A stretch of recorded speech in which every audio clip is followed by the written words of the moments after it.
오늘 우리에게 주신 하나님 말씀은 마태복음 17장 1절부터 5절까지 말씀입니다. 한 목소리로 봉독하겠습니다. 엿새 후에 예수께서 베드로와 야고보와 그 형제 요한을 데리시고 따로 높은 산에 올라가셨더니 그들 앞에서 변형되사 그 얼굴이 해같이 빛나며 옷이 빛과 같이 희어졌더라.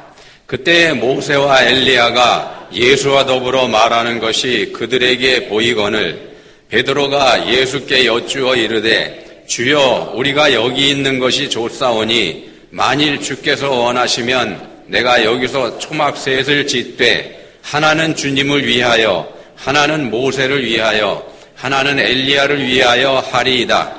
말할 때에 호련히 빛난 구름이 그들을 덮으며 구름 속에서 소리가 나서 이르시되 이는 내 사랑하는 아들이요 내 기뻐하는 자니 너희는 그의 말을 들으라 하시는지라. 아멘.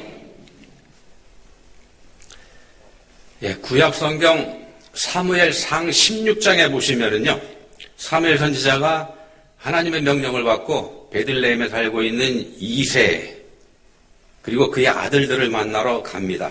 하나님께서 사울 왕을 이제 버리셨기 때문에 다음 왕을 선택하러 가는 그런 길이죠. 가서 이세의 아들들을 만나게 되는데 먼저 맏아들 엘리압을 봅니다. 엘리압을 봤더니 사무엘이 딱 마음에 듭니다.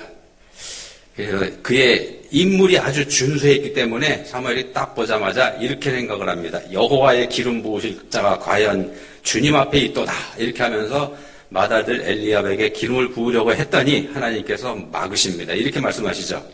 그의 용모와 키를 보지 말라. 내가 보는 것은 사람과 같지 아니하니 사람은 외모를 보거니와 나 여호와는 중심을 보느니라. 하나님 중심을 보신다 이렇게 말씀합니다. 외모 안 보시고. 자, 이스라엘의 왕으로 삼기에 부족함이 없는 훌륭한 외모를 가졌던 사람이 있죠. 지금 왕을 하고 있는 사울입니다. 준수했습니다. 엄청 잘생겼고 키도 컸고. 그렇지만 바로 그 사울을 하나님께서 버리셨기 때문에도 하신 말씀일 것 같습니다.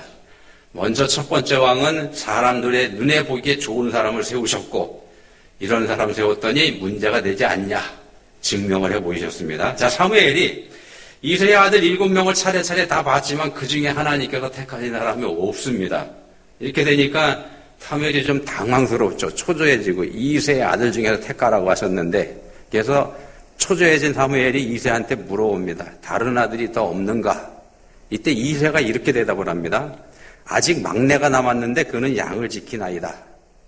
막내가 있는데 양을 지키고 있습니다. 막내가 있긴 있습니다. 그런 얘기입니다. 그래서 막내라고 번역된 히브리어 언어가 카톤이라고 하는 단어입니다. 카톤 무슨 뜻인가 하면 작은, 어린, 여기까지는 좋은데요. 작은, 어린, 하찮은, 중요하지 않은, 무가치한 그런 뜻입니다. 무슨 뜻인가 하면은 좋게 보면은 작은 아들, 어린 아들, 걔가 있긴 있습니다. 이런 얘기인데 좀 더 노골적으로 얘기하면은요. 하찮은 애, 시원찮은 애가 하나 있긴 있습니다. 그런 얘기입니다. 아버지 이세가 막내 아들 다윗을 평가하는 말이고 생각이 그렇다는 겁니다. 아들들을 다 데리고 오라는 사무엘의 명령에도 불구하고 하찮은 애, 시원찮은 애이기 때문에 다윗은 빼놓고 데려온 겁니다. 아버지 이세가. 근데 하나님께서는 바로 그 다윗을 선택하시지 않습니까? 하나님께서 그 다윗을 선택하십니다. 자, 이 시원치 않다는 뜻의 카톤이라는 단어가 여기만 사용된 게 아니고요. 구약에 여러 군데서 사용이 됐는데 또 하나 대표적인 예를 들어드리면은 열왕기하 5장에 보시면 아람 나라의 군대 장관 나만이라는 사람이 나병을 고침을 받지 않습니까? 거기에도 이 단어가 등장을 합니다. 그래서 굉장히 중요하게 쓰임을 받는데 이렇게 말씀을 하죠. 이스라엘 땅에서 어린 소녀 하나를 사로잡음에 그가 나만의 아내에게 수정들더니 그의 여주인에게 이르되 우리 주인이 사마리아에 계신 선지자 앞에 계셨으면 좋겠나이다. 그가 그 나병을 고치리이다. 여기서 어린 소녀라고 번역된 이 말이 똑같은 단어 카톤입니다. 카톤. 별거 아닌 하찮은 계집애 그런 뜻입니다. 별거 아니네. 아무것도 아닌 애가 그런 말을 했다. 그런 얘기입니다. 그런 아이의 말을 귀담아 듣습니다. 귀담아 들었을 때 나만이 나병을 치료받게 되는 겁니다. 나만이 나병을 고쳐달라고 엘리사 선지자를 찾아가지 않습니까? 그런데 엘리사 선지자가 어떻게 합니까? 얼굴도 내비치지 않고 사람을 시켜서 말합니다. 너는 가서 요단강에 몸을 7번 씻어라. 네 살이 회복되어 깨끗하리라. 야, 이런 엘리사의 태도를 보고 나만이 속된 말로 뚜껑 열립니다. 화가 나서 돌아가려고 하죠. 돌아가려고 하는데 근데 누가 붙잡습니까? 나만의 종들이 붙잡습니다. 종들 시원찮은 사람들이죠. 종들이 붙잡아가서 주인이야 그러지 마시고 뭐 그까짓 거 못하겠습니까?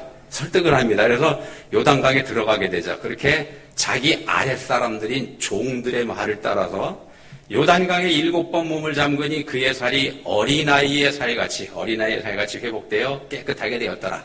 어린아이의 살같이라는 말에도 역시 똑같은 단어 카톤이 들어가 있습니다. 카톤. 자, 아람 나라의 제2인자입니다. 임금의 다음 서열. 지체가 무지하게 높은 사람입니다. 그런 나만이 자기가 노예로 부리고 있는 하찮은 계집애의 말을 듣고서 먼 길을 가서 예의도 차리지 않는 엘리사 선지자의 말에 순종하는 낮은 자세를 보였을 때, 그것도 자기가 부리는 종들의 말에 설득을 당해서 낮은 자세를 보였을 때 그의 삶이 새로워지는 겁니다. 어린아이의 말을 듣고서 시작된 여정이 어린아이와 같은 낮은 자세로 선지자의 말씀에 순종하게 되었을 때, 거기까지 나아갔을 때 썩어 들어가던 피부가 어린아이의 살과 같이 회복되는 엄청난 체험을 하게 되는 내용이 바로 이 나만이 문둥병 고침받는 그런 내용입니다. 하나님의 은혜는 낮은 자세를 취할 때에 체험할 수 있게 됩니다. 하나님의 은혜는 낮은 자세를 취할 때 체험할 수 있게 됩니다. 하나님의 은혜는 낮은 자, 작은 자에게 임합니다. 자신의 생각보다, 그러니까 내가 생각하는 내 수준이 여기다. 이것보다 더 낮은 자세를 취하는 것. 그거보다 더 내려가서 더 낮은 자세를 취하는 것. 이걸 성경적 관점에서 다시 풀어보면은요, 하나님의 말씀을 따르는 것, 이렇게도 풀이가 됩니다. 하나님 말씀을 따르는 것. 본문 5절에서 말씀하죠? 본문 5절 말씀입니다. 구름 속에서 소리가 나서 이르시되 이는 내 사랑하는 아들이요 내 기뻐하는 자니 너희는 그의 말을 들으라. 그의 말을 들어라. 오늘 말씀의 제목입니다. 말씀을 들어라 하고 하는 건 순종하라 그런 뜻이기도 하죠. 들어라. 그냥 귀로만 들어라 그 얘기가 아니고 말 좀 들어라.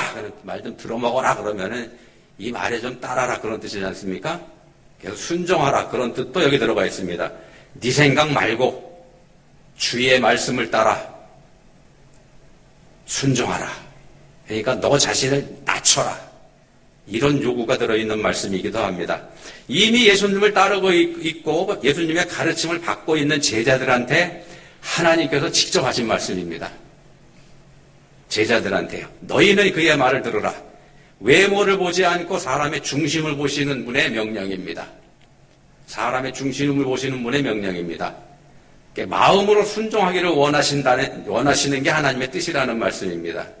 겉으로 말고 마음으로 순종하라. 그러니까 바꿔서 말씀드리면 믿음을 요구하고 계시는 겁니다. 믿음이 없이 순종 안 되죠. 자, 베드로는요, 예수님과 모세와 엘리야 세 사람을 위해서 지금 이곳에 초막셋을 짓겠다 이렇게 얘기합니다. 초막셋을 짓겠다. 이걸 마가복음에서 보시면은 마가복음에서는 몹시 무서워서 이 말을 했다 이렇게 기록을 하고 있고요. 누가복음에서는 자기가 하는 말을 자기도 알지 못하더라 이렇게 증거합니다. 그래서 다 종합해 보면 영광스러운 모습으로 변형되신 예수님 앞에서 제자들이 두렵고 무서워서 정신을 차리지 못하고 있는 그런 상황이라는 얘기가 됩니다. 정신을 차리지 못하고 있습니다.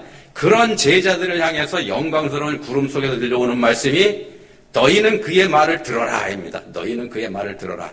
제자들이 예수님의 말씀을 듣지 않을 것 같아서 이런 말씀을 하시는 걸까요?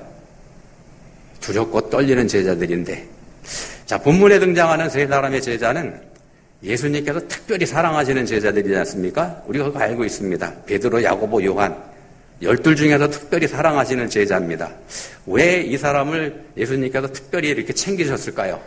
이 사람들이 딴 제자들보다 더 충성됐기 때문에 더 특별히 챙기신 걸까?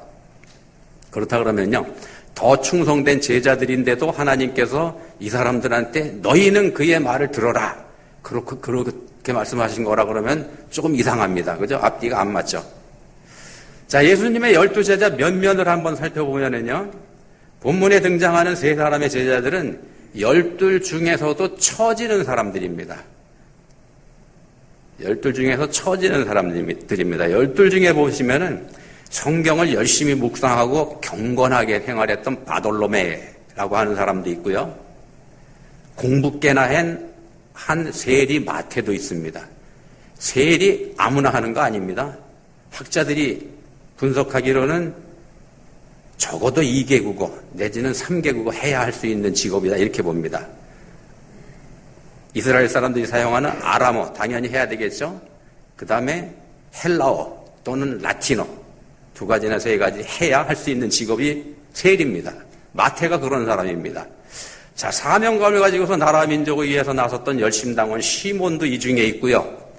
지혜로운 사람 빌립이라는 제자도 12 중에 포함되어 있고, 그리고 또 머리 회전이 빠른 사람 가룟 유다도 있습니다. 그렇게 뛰어난 사람들이 꽤 있습니다. 다 엉터리 아닙니다. 이들에 비하면 그냥 갈릴리 어부 출신인 본문에 등장하는 세 사람의 제자들은 사실은 내세울 게 없는 사람들입니다. 그래서 처진다, 이 말씀을 드린 겁니다. 앞에서 말씀드린 것처럼 하나님은 카톤, 그러니까 작은 자, 현찮은 사람, 이런 사람한테 더 관심을 두시는 걸 여기서도 볼 수 있기 때문에 지금 이 말씀을 드리는 겁니다. 그렇게 작은 자들인 본문의 제자들인데도 너희는 그의 말을 들어라, 이렇게 하나님이 강조하십니다. 하나님이 직접 당신의 음성으로, 육성으로 말씀하고 계시는 겁니다. 자, 우리는 스스로 우리 자신을 낮추고 산다, 이렇게 생각합니다. 이 자리에 있는 우리 모두는 다 그렇게 생각합니다. 나는 낮추고 산다. 왜냐하면 그리스도인의 신앙생활이라고 하는 건 자기 부인, 그러니까 자기 자신을 낮추는 거라는 걸 우리가 알고 있고, 교회에 오면 귀가 아프게 듣기 때문에 내가 그렇게 산다, 스스로 이렇게 산다, 이렇게 생각을 하고 있다는 겁니다. 그렇지만 본문의 제자들에게 낮아지기를 하나님께서 직접 요구하신다고 하는 건 스스로 낮아졌다고 생각하고 있는 우리들을 깨우치는 말씀이기도 한 겁니다. 우리는 낮아졌다 이렇게 주장하고 그렇게 생각하고 살고 있지만 하나님 편에서 보시기에는 아니라는 겁니다. 전에나 지금이나 달라진 게 없다. 하나님 보시기엔 그렇습니다. 자, 모세하고 엘리야가 본문에 등장을 합니다. 이 사람들은 구약을 상징합니다. 예수님 당시 이스라엘 사람들은 성경을 가리켜서 그때 성경이라고 이렇게 얘기하지 않고요, 율법과 선지자 이렇게 불렀습니다. 물론 그때는 이제 구약 성경을 얘기하는 겁니다만, 구약 성경이 지금 우리처럼 39권으로 완성된 것도 아니고 따로따로 돌아다녔죠. 그걸 가리켜 율법과 선지자 이렇게 불렀습니다. 모세 오경이라고 부르는 5권의 율법서하고 선지자들이 기록한 선지서들, 이걸 통칭하는 용어입니다. 모세 오경은 우리가 아는 것처럼 모세가 시내산에서 직접 하나님께서 받아서 기록한 거죠. 또 선지서의 말씀들도 선지자들이 하나님께 직접 듣고서 전한 말씀입니다. 그 선지자들의 대표가 바로 엘리야입니다. 왜냐하면 엘리야 한 사람만 유일하게 죽지 않고 하늘로 올라갔죠. 병거 타고 하늘로 올라갔지 않습니까? 그래서 율법과 선지자, 그러니까 모세와 엘리야는 구약 성경을 상징합니다. 구약 성경입니다. 이 사람들이 곧 구약 성경입니다. 구약 성경이 찾아온 자리에 예수님의 제자 3명이 함께합니다.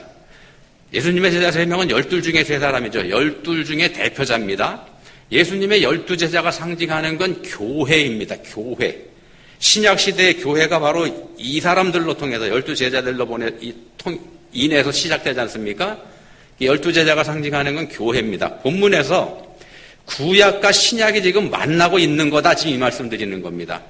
구약인 모세와 엘리야, 신약 교회인 예수님의 제자들 만나고 있습니다. 그리고 그 중심에 예수님이 계시는 겁니다. 만약에 이 자리에 예수님이 안 계시다, 예수님만 여기 안 계신다, 그럼 어떻게 될까? 구약과 신약이 연결이 안 되는 겁니다. 연결이 안 됩니다. 그러면 구약 성경에서 오랫동안 예언되어 온 메시아, 세상의 구주가 바로 예수님이라고 하는 걸 본문의 망남이 상징적으로 지금 보여주고 있는데, 이 자리에 만약에 예수님이 안 계신다 그러면 따로 연결이 안 된다는 겁니다. 중심이 예수님입니다. 예수님께서 제자들을 데리고 산에 올라가셔서 모세와 엘리야를 만나시는 겁니다. 모세와 엘리야 때문에 예수님이 더 존귀한 위치로 올라가는 거 아닙니다. 모세와 엘리야라는 위대한 사람들을 만났기 때문에 그 예수님이 대단해지는 게 아닙니다. 모세와 엘리야를 존경하는 본문의 제자들 입장에서는 그런 착각을 할 수도 있긴 하겠습니다만 그건 착각이지 진실이 아닙니다. 예수님으로 인해서, 예수님 때문에 모세가 참된 하나님의 종으로 인정이 되는 거고, 예수님으로 인해서 엘리야 선지자가 하나님의 말씀을 전한 신실한 선지자이었다는 게 증명이 되고 있는 겁니다. 또 예수님으로 인해서 이 자리에 있는 제자들이 예수님의 사도로 신약교회를 세우는 데 헌신하는 충성되고 진실한 하나님의 사람들도 인정을 받게 되는 겁니다. 예수님 때문에 이 사람들이 인정을 받게 됩니다. 예수님이 중심이고 예수님이 모든 걸 완성을 하시는 겁니다. 예수님이 이 자리에 계시지 않는다면 이 사람들은 아무것도 아니라는 겁니다. 아무것도 아닙니다. 말짱헛거고 만약에 예수님이 없는 신앙이다. 우리가 교회 다니고 기독교를 믿고 그런다 그러는데 예수님이 그 신앙이 없다 그러면 가짜입니다. 그거는. 기독교 신앙은 예수님의 관점에서 구약을 해석해야 되는 겁니다. 예수님의 관점에서 구약을 해석해야 됩니다. 구약의 관점에서, 그러니까 율법의 근거에서 예수님을 보게 되면 잘못된 길로 가게 됩니다. 예수님을 십자가에 못 박은 유대 종교 지도자들이 바로 그런 잘못을 저질렀습니다. 이 사람들은 율법의 눈으로 예수님을 판단했습니다. 율법을 기준으로 예수님을 판단하니까 예수님이 어떻게 보이느냐? 예수님은, 이 사람은 안식일을 범하는 율법의 파괴자요, 하나님을 자기 아버지라고 말하는 신성 모독하는 그런 범죄자였다는 겁니다. 중범죄자입니다. 그것도. 그래서 십자가에 못 박아 죽여버린 겁니다. 율법의 역할이라는 게 뭡니까? 판단하고 정죄하고 심판하는 거지 않습니까? 네가 이거 지키지 않았다, 범했다, 이 법을 범했다. 그러니까 벌 받아야 돼. 이게 율법의 역할입니다. 신약의 관점으로 보면 그럼 어떻게 될까요? 신약의 눈으로 보는 예수님은 사랑이시죠. 사랑 그 자체이십니다. 죄인된 나를 무작정 사랑하시는 사랑의 하나님이시죠. 하나님 그런 분입니다. 신약적 관점에서 보는 하나님은 내가 무슨 잘못을 저질렀던지 다 용서하시는 분. 예수님은 우리를 사랑하시기 때문에 우리에게 오셨고, 날 사랑하시기 때문에 내 대신 죽어주셨고, 나를 사랑하시기 때문에 다 용서해 주시는 분. 그게 신약적 관점에서 보는 예수님입니다. 자, 구약의 율법은 심판이요 정죄인데 신약은 용서입니다. 사랑의 용서. 여기서 중요한 게 바로 본문의 장면입니다. 둘 다 맞는 말이죠. 둘 다 맞는 말인데 중요한 게 본문입니다. 율법과 사랑의 만남. 율법과 사랑의 만남. 예수님으로 인해서 이 둘이 연결이 됩니다. 예수님만이 이 둘을 연결시키실 수가 있습니다. 예수님의 말씀을 들어야 이게 연결이 된다는 말씀입니다. 삶의 중심에 예수님을 모실 때 이게 연결이 됩니다. 구약만 가지고 있으면은요, 우리는 지옥에 떨어집니다. 구약만 가지고 있으면 우리 지옥 갑니다. 왜냐하면 지은 죄를 심판받아야 되니까. 구약에서는 이거 하지 마, 이거 해 이렇게 돼 있는데 우리가 다 못 지키지 않습니까? 못 지켰으니 지옥 가야죠. 그게 구약의 역할입니다. 반대로 신약만 가지고 있어도 다르지 않습니다.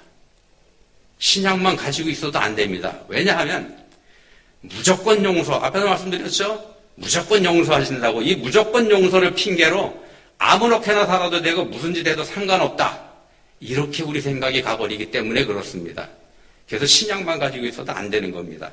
가운데에 예수님이 계셔야 되는 겁니다. 예수님이 중심에 계실 때 율법의 잣대로 지옥에 떨어져야 될 우리들 앞에 예수님의 십자가 대속의 은혜로 천국의 문이 열리는 겁니다. 예수님이 중심에 계실 때 그 말씀을 바르게 듣고 바르게 우리 삶에 적용할 때, 그때 우리가 그분의 사랑을 핑계로 아무렇게나 살아도 된다는 방종과 착각에서 벗어날 수 있게 되는 겁니다. 무조건 용서한다 그러면 아무렇게나 살려고 그러지 않습니까? 우리가 그 함정에서 벗어날 수 있다는 겁니다. 십자가의 예수님과 함께 달린 두 강도를 한번 예를 들어볼 수 있는데, 한 강도가 이렇게 얘기하죠. 네가 그리스도가 아니냐? 너와 우리를 구원하라.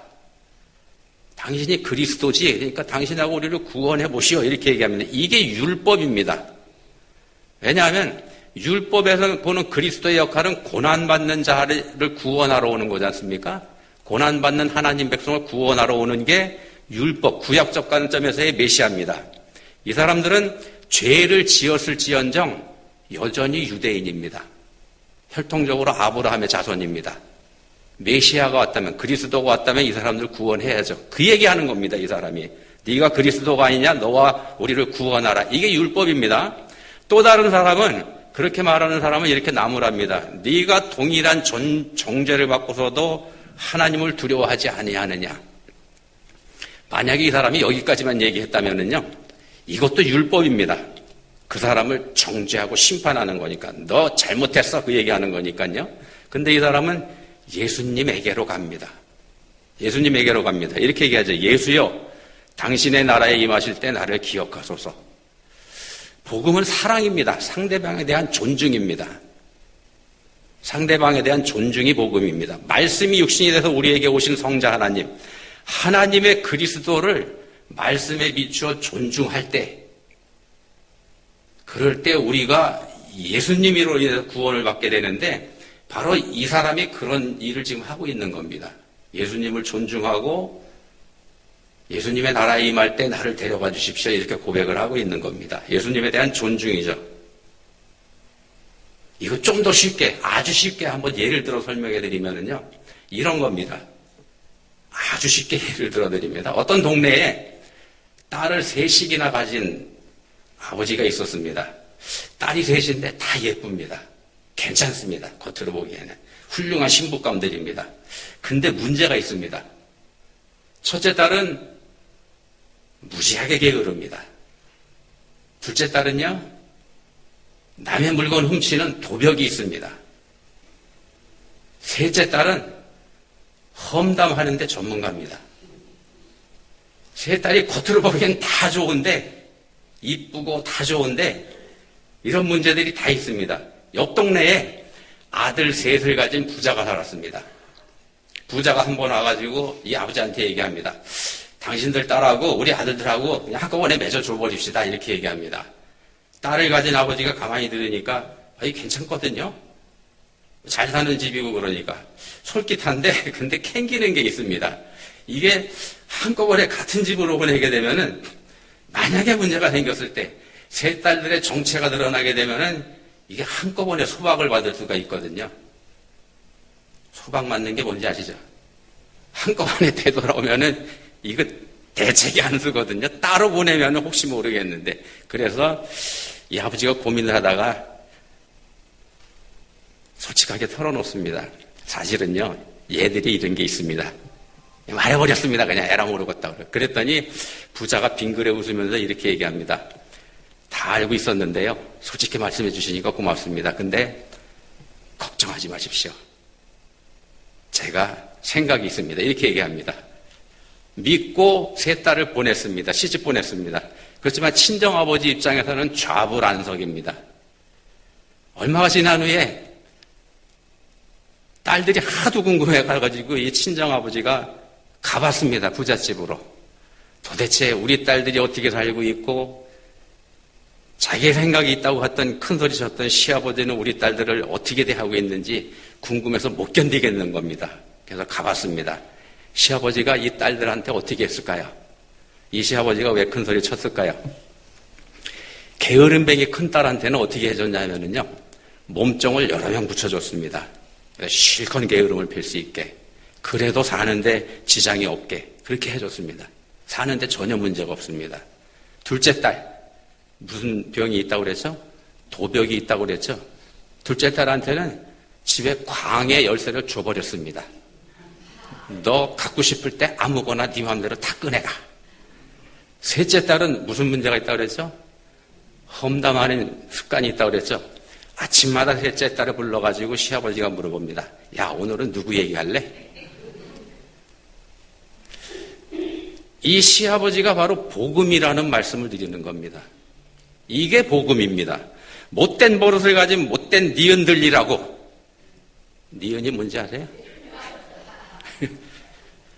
도대체 너네 친정에서는 너희들한테 뭘 가르치냐고 소리치면서 모두 다 내쫓아버리는 거, 그게 율법이라고 하면은요, 복음은 이 시아버지처럼 받아주는 겁니다. 다르게 표현하면 그의 잘못을, 결함을 덮어주는 겁니다. 이걸 또 다르게 표현하면 내가 손해보는 겁니다. 더 심하게 얘기하면은요, 그냥 내가 그 대신에 죽어주는 겁니다. 내가 대신 죽어주는 겁니다. 예수님이 바로 그렇게 하신 겁니다. 나의 죄, 내가 저지른 모든 죄, 우리 예수님이 다 떠맡으셨지 않습니까? 내가 너보다는 더 낫다. 이게 율법입니다. 내가 너보다는 더 낫다. 이 율법입니다. 반대로 네가 나보다 낫다. 이게 복음입니다. 네가 나보다 낫다. 이게 복음입니다. 그게 작은 자가 되는 겁니다. 하나님의 자녀된 우리가 작은 자, 카톤입니다. 그렇게 돼야 됩니다. 하나님께서 사랑하시는 자, 내 사랑하는 자, 내 기뻐하는 자, 본문에 나오는 표현대로요, 작은 자가 되는 겁니다. 그 작은 자가 돼야 되는 게 우리 그리스도인들의 삶이라는 말씀을 드리는 겁니다. 서로 사랑하라 말씀하신 우리 주님의 말씀을 듣는 자, 그 말씀에 순종하는 자, 그의 말을 들으라 이렇게 본문에서 말씀하죠. 그런 자가 작은 자입니다. 사랑은 나보다 남을 높여주는 거기 때문에 그렇습니다. 사랑은 나를 낮추고 남을 높여주는 겁니다. 남을 높이고 나를 낮추면 그렇게 살면 행복합니다. 예수님이 우리한테 그렇게 해주셨습니다. 기도하시겠습니다. 하나님 아버지, 저희는 다른 사람의 불의를 보면 참지 않으려고 그럽니다. 딴 사람이 나쁜 짓 하는 거 볼 때 저희 스스로는 거룩하다는 착각에 빠집니다. 그 사람을 정죄하면서 나 자신은 그렇지 않은 것처럼 이렇게 위장합니다. 예수님은 그 사람보다 억만 배나 더 나쁜 저의 죄를 책임져 주셨다는 거 까맣게 잊어버리고 맙니다. 이제는 말씀이신 주님 앞에서 진실한 저희들이 다 될 수 있게 해주시기 원합니다. 저희에게 진실한 믿음 주시기 원합니다. 예수님 이름으로 기도합니다. 아멘.